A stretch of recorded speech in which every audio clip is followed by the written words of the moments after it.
At Web Summit in 2016, Neo was featured on a panel that included artists Tinny Tempa, Hans-Holger Albrecht, the CEO of Deezer, and Eric Walforce, the CTO of SoundCloud.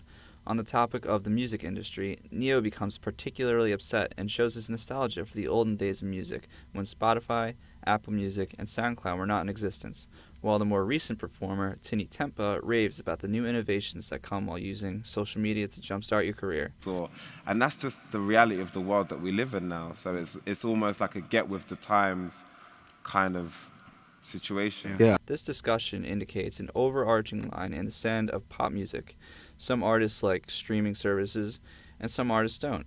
Here we will discuss why new media and streaming services are both beneficial to artists and the industry itself. However, there's an ongoing fight within developers to continuously make it easier for artists to acquire the royalties they deserve. Despite the potential loss in royalties for artists, new media has actually elevated the music industry. From its birth, new media has made for a more unique, customizable music listening experience, and more than ever, companies are having to adapt to the changes in order to survive and thrive. Adapting is nothing new to record companies.